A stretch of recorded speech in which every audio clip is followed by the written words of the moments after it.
Durante la lectura del testamento de mi esposo, su madre sonrió con arrogancia y dijo, ahora todo me pertenece. El abogado sonrió y respondió, en realidad, te dejó un mensaje especial. Su sonrisa se esfumó cuando lo leyó. Jamás imaginé que mi existencia se transformaría en algo parecido a un drama de tribunales. Pero aquí estoy. Estuve casada con mi esposo, Lucas, durante 10 años. Juntos creamos una vida preciosa, cariño, alegría, un hogar por el que esforzamos mucho. Sin embargo, durante esos años, siempre hubo una sombra pesada rondando. Su madre, Carmen, no me soportaba, y no lo disimulaba, dejó bien claro que opinaba que yo no estaba a la altura de su hijo. Solo busca su fortuna, soltaba, aunque Lucas y yo nos esforzamos mucho para forjar nuestra vida juntos. La realidad era que ella quería dominarlo, como siempre lo había hecho. Carmen siempre fue un torbellino, autoritaria, astuta y dura. Trataba a Lucas como si aún fuera un pequeño que precisaba su autorización para existir. Pasó años intentando conquistar su afecto, pero ella solo le daba cariño cuando él obedecía sus deseos al pie de la letra. Cuando se casó conmigo, lo tomó como una ofensa. Le disgustaba que me hubiera preferido a mí antes que a ella. A pesar de todo, Lucas seguía queriendo a su madre. Nunca interferí en su vínculo, aunque muchas veces fui yo quien tuvo que animarlo cuando ella lo lastimaba con sus comentarios. Él anhelaba tanto su aceptación, deseaba creer que, en el fondo, ella lo quería como toda madre debería.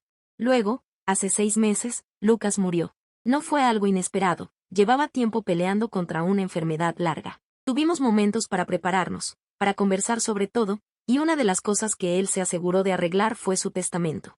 Sabía que su madre vendría tras de mí, conocía su carácter, lo que nos trae a este día. Estaba sentada en la oficina del abogado con las manos bien apretadas, mi tristeza todavía reciente. Carmen estaba frente a mí, luciendo un caro vestido negro, fingiendo ser la viuda desconsolada.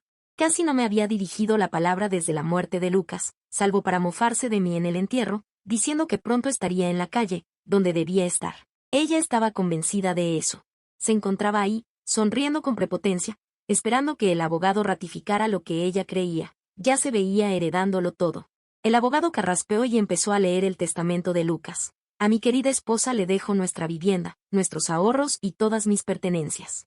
La sonrisa de Carmen titubeó, pero pronto se recompuso, recostándose, pensando que la verdadera riqueza, sus inversiones, sus acciones, lo que ella consideraba suyo, iría para ella. El abogado prosiguió, a mi madre, Carmen, le dejo, se detuvo, luego tomó una hoja aparte, sus labios se curvaron como si reprimiera una risa, le dejo este mensaje personal. Carmen arrugó la frente, ¿cómo? El abogado deslizó el papel hacia ella por el escritorio. Lucas le dejó una nota. Ella la tomó rápido, desdoblándola con una mirada de enojo apenas controlado. Mientras leía, su sonrisa se desvaneció del todo, su cara se puso roja, sus manos estrujaron el papel tan fuerte que pensé que lo rompería. Sus labios se movieron al leer las palabras y luego estrelló el papel contra el escritorio. Esto es un chiste, gruñó. Me incliné hacia adelante con el corazón latiendo rápido. ¿Qué dice? El abogado, aún tranquilo, contestó. Lucas quería que sus últimas palabras para su madre fueran evidentes. Estiré la mano hacia la carta y, para mi asombro, el abogado me dio una copia. Al leerla, mis ojos se llenaron de lágrimas, no de pena, sino de admiración. Madre, si lees esto, es porque seguramente planeas arrebatarle todo a mi esposa, pero quiero que comprendas algo. Nunca me manejaste y no la manejarás a ella.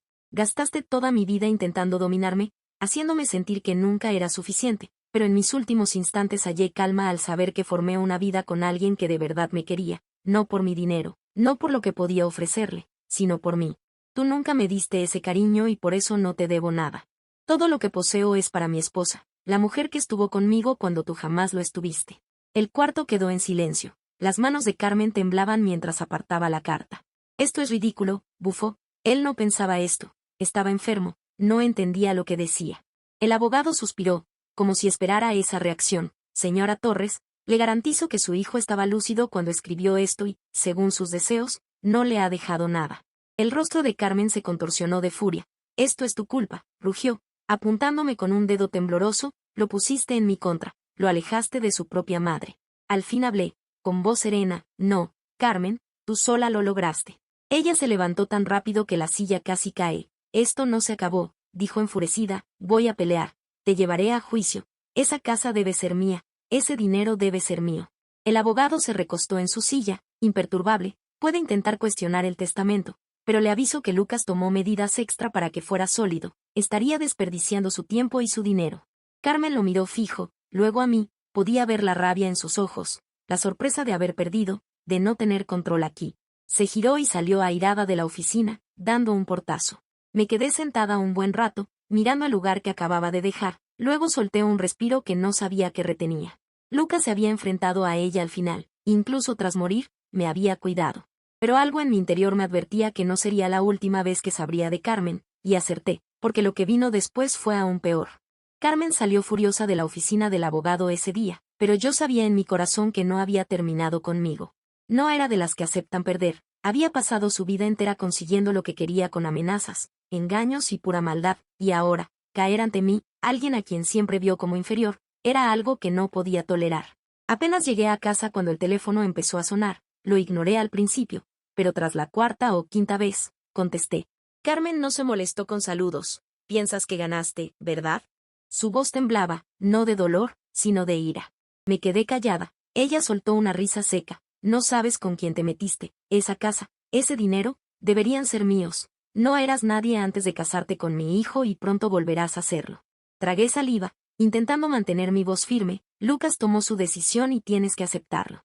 Ella se rió con desprecio. Eso lo veremos, y colgó. Intenté convencerme de que solo estaba alardeando, desahogándose, pero algo en su tono me dio escalofríos. El primer golpe vino una semana después, luego otra. Todo estaba en calma, demasiado en calma. Entonces, una mañana, desperté y vi un aviso de desalojo pegado en mi puerta. Mi corazón se paró, lo arranqué y lo leí varias veces, tratando de entenderlo. Decía que la casa que Lucas y yo compramos juntos no me pertenecía legalmente, que, de alguna forma, aún era de Carmen. No tenía lógica. El abogado me había jurado que el testamento era intachable, Lucas se había asegurado de protegerme. Llamé al abogado de inmediato. Él estaba tranquilo, pero firme. Está intentando anular el testamento, dijo. Afirma que tu matrimonio fue un engaño, que manipulaste a Lucas cuando estaba enfermo, que la casa debe pasar a su pariente más cercano. Me sentí mal, no puede hacer eso de verdad, ¿o sí? Puede intentarlo, suspiró, pero no tiene base, está desesperada. Eso no quiere decir que no será una lucha. Y lo fue, me llevó a los tribunales, lanzando acusaciones absurdas sobre cómo había engañado a Lucas, cómo aproveché su enfermedad, cómo lo aparté de su familia amorosa. Fue un espectáculo, mintió sin vergüenza, derramando lágrimas falsas en el estrado, actuando como si hubiera sido una madre abnegada cruelmente rechazada.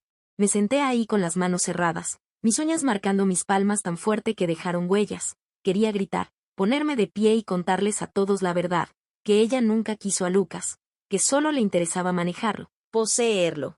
Pero me contuve, dejé que el abogado trabajara, y, al final, el juez la desenmascaró, el caso fue rechazado. Creí que ahí terminaba todo, estaba equivocada. Días después del veredicto, una noche tarde, mi puerta estaba entreabierta, mi estómago se apretó. Sabía que la había cerrado con llave al salir. Empujé la puerta despacio con manos temblorosas. La casa estaba oscura, inquietantemente muda. Entré con el corazón golpeando fuerte contra mi pecho y entonces lo vi. Mi sala estaba arruinada, los muebles tumbados, las fotos quebradas, papeles tirados por doquier. Alguien estuvo aquí. Retrocedí, mis dedos torpes buscando el 911. La policía llegó pronto, revisó la casa, pero quien lo hizo ya se había ido. No se llevaron nada valioso, solo lo destrozaron. No fue un robo, fue una advertencia. No necesitaba adivinar quién lo mandó. La policía no pudo hacer mucho. No hay señales de forzamiento, me dijeron. ¿Tienes idea de quién pudo ser? Los miré, mis manos aún temblando. Sí. Pero, claro, no tenía pruebas. Y Carmen no había acabado. Las semanas siguientes fueron un tormento. Autos desconocidos estacionados frente a mi casa a horas raras, mis basureros volcados a medianoche, flores secas dejadas en mi entrada. Apenas dormía, sentía que me acechaban. Luego, una noche, oí un golpe en mi puerta. Miré por la mirilla, era Carmen. Casi no abro, todo en mí decía que no lo hiciera, pero estaba harta de esconderme, harta de temer. Abrí la puerta, ella sonrió, no con amabilidad, sino con frialdad, disfrutando la casa, preguntó, su voz suave, sarcástica. No contesté, su sonrisa creció, no voy a parar, lo sabes, puedes creer que ganaste, pero esto no se acabó. Me quitaste a mi hijo y ahora te quitaré todo a ti. Algo dentro de mí se quebró, durante semanas viví con miedo, pero ahora, viéndola a ella, Esa mujer resentida y odiosa que pasó su vida intentando controlar todo, sentí algo distinto. Sentí que ya era suficiente. Di un paso adelante, acercándome. Escúchame, Carmen, dije, mi voz sólida, ya perdiste. Lucas vio quién eres realmente y no importa qué hagas ahora, nunca vencerás. Esta casa es mía, mi vida es mía y tú no tienes nada, tú sola te lo buscaste. Por primera vez, pareció asustarse, lo noté un instante, un brillo en sus ojos. Luego se burló, eso lo veremos, dio media vuelta y se fue, perdiéndose en la noche. Pero yo sabía que esto no terminaba, y tenía razón, porque, a la mañana siguiente, recibí una llamada del abogado, y lo que me contó lo cambió todo. No pegué ojo esa noche. Las palabras de Carmen me rondaban, no paraba de recordar cómo se plantó en mi puerta, su voz cargada de veneno, jurando que no había acabado conmigo. Y no mentía, a la mañana siguiente sonó mi teléfono, era mi abogado. Hay un problema, dijo, su tono tenso. Apreté el aparato. ¿Qué pasa ahora? Él suspiró. Carmen presentó una nueva demanda. Dice que Lucas tenía un testamento oculto, uno que le deja todo a ella. Casi se me cae el teléfono. ¿Un testamento oculto? Eso es absurdo. Lo sé, pero trajo papeles y, lo peor, dudó, tiene un testigo. Sentí mi sangre enfriarse. ¿Quién? Hubo un silencio largo, luego dijo un nombre inesperado, el mejor amigo de Lucas. La traición total. Javier había sido amigo de Lucas desde niños, fue el padrino de nuestra boda, lloró en el funeral de Lucas. Yo confiaba en él. Y ahora estaba con ella. Lo llamé al instante. Contestó, su voz calma, demasiado calma. Hola, dijo, como si todo estuviera bien. Dime que no es cierto, dije, mi voz temblorosa, dime que no la estás apoyando. Hubo un silencio, luego suspiró, mira, no quiero meterme en esto, pero Carmen dio razones convincentes. Dijo que Lucas cambió de idea antes de morir, que no quería dejarte todo. Sentí un golpe en el estómago, eso es falso y lo sabes. Ella tiene un papel, dijo, casi como si se justificara, y vi a Lucas firmarlo. Mi vista se nubló de rabia. ¿Mientes o ella te paga para mentir? Silencio. Ese silencio lo confesó todo. ¿Cuánto? Murmuré. ¿Cuánto te paga por traicionar a tu mejor amigo? No respondió. Colgué. Fui directo a la oficina del abogado. Él ya revisaba el supuesto Nuevo Testamento. Es falso, dijo de una. Lucas era cuidadoso, no habría hecho otro testamento sin consultarme. Cerré los puños. Entonces, ¿cómo lo probamos? Sacó el testamento original. Las firmas no son idénticas. Están cerca, pero no iguales. Traeremos un experto en escritura. Luego frunció el ceño, pero hay más. Se giró a su computadora y abrió un archivo. Antes de morir, Lucas grabó un video. Quería que sus deseos quedaran claros. Me quedé sin aire. ¿Un video? Asintió. Me pidió guardarlo por si acaso. Creo que es hora de usarlo. Clic en reproducir y ahí estaba Lucas, mirando fijo a la cámara. Las últimas palabras de Lucas. Su cara estaba más delgada, sus ojos agotados, pero su voz era potente. Si ves esto, es porque mi madre intenta quitarte lo que no le pertenece. Mis ojos se llenaron de lágrimas. Lucas siguió, su voz segura. Carmen, si estás en un juzgado ahora, tratando de mentir para quedarte con mi herencia, quiero que sepas algo. Se acercó a la cámara, sus ojos encendidos. Sabía que harías esto, sabía que intentarías engañar, mentir y robar incluso después de mi muerte, pero estás equivocada. El abogado pausó el video. El testamento falso de Carmen, inútil. Las mentiras de Javier, vacías, porque Lucas los había vencido desde la tumba. Pero lo que dijo después lo sacudió todo. Carmen, sé lo del dinero. Me quedé helada. Los ojos del abogado se agrandaron. Espera, ¿qué? La voz de Lucas se volvió más cortante. Sé que me robaste, a mi padre, a la empresa. Mi corazón latía fuerte. ¿De qué hablaba? Luego dijo algo que me congeló. Sé que le pagaste a Javier hace años. Tomé aire. Lucas lo sabía. Sabía que su madre y su mejor amigo habían conspirado mucho antes de su muerte. Luego mostró papeles, pruebas. Hallé las cuentas, dijo, las transferencias escondidas, el dinero perdido. Pensaste que no lo notaría, pero sí. No podía respirar. Lucas sabía que su madre lo había estado robando, sabía que ocultaba dinero, usando cuentas dudosas, borrando rastros, y había juntado evidencias. Luego sonrió, una sonrisa fría y segura. Por eso tendí una trampa. El video acabó, el silencio llenó el lugar. Mi abogado soltó un silbido bajo. Vaya, eso lo cambia todo. Tragué en seco. ¿Qué quiso decir con una trampa? Se puso de pie. Es hora de descubrirlo. Revisamos los registros de Lucas, correos, archivos, y lo que encontramos fue impactante. Transferencias bancarias, papeles falsos, sobornos. Carmen no solo intentaba robar, llevaba años robando. Había agotado la herencia del padre de Lucas, movido dinero por empresas falsas, lavado miles de dólares, y Javier la ayudó. Me senté ahí, pasmada. Entonces, ¿qué hacemos? Mi abogado sonrió. No solo respondemos. Tomó su teléfono. Los acabamos por completo. Al día siguiente presentamos cargos penales. Fraude, robo, conspiración. Carmen y Javier estaban por caer en un desastre legal.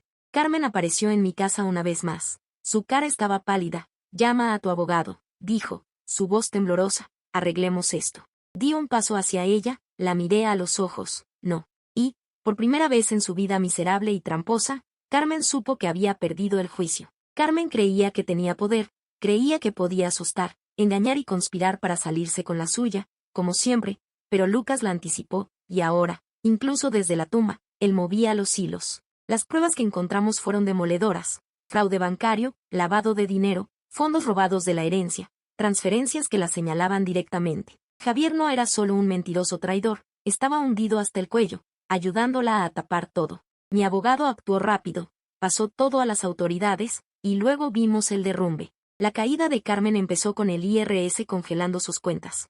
Cada peso robado, cada movimiento sospechoso, bajo investigación. Luego llegó la redada policial. Desperté con sirenas afuera de la casa de Carmen. Las noticias lo anunciaron esa mañana. Autoridades investigan crímenes financieros ligados a la herencia de los Torres. Carmen salió esposada. Su rostro, antes tan altivo, estaba blanco. Miró around como buscando a alguien que la rescatara, que hiciera desaparecer esto, pero no había nadie. Javier intentó escapar. Lo atraparon en el aeropuerto con un boleto a México y 50,000 pesos en efectivo en su maleta. Mala suerte, la policía llegó antes. En el juicio, lo de Carmen fue feroz. Las pruebas eran irrefutables. Fondos robados, cuentas falsas, el testamento fraudulento, sobornos, todo expuesto ante el juez.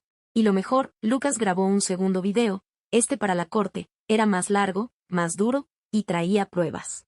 Nunca olvidaré la cara de Carmen cuando lo pasaron frente al juez, el jurado y una sala llena, su propio hijo desenmascarándola como la estafadora que era. Sus manos apretaron la mesa tan fuerte que sus nudillos palidecieron, parecía querer huir de sí misma. El juez fue firme, 15 años de cárcel por fraude financiero. Javier recibió 10 por cómplice. Carmen intentó contactarme una última vez. Llegó una carta desde la prisión. Casi la tiré, pero la curiosidad ganó. Era breve. Crees que venciste, pero siempre serás nada sin Lucas. Me lo quitaste, nunca te perdonaré.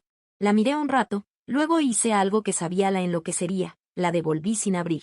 Carmen perdió todo, su dinero, su casa, su falsa reputación. Vendí la casa por la que tanto peleó para quitármela. Usé el dinero para empezar de nuevo en otro lugar. Y yo, viví, me recuperé, avancé, porque, al final, Lucas ganó, y esa fue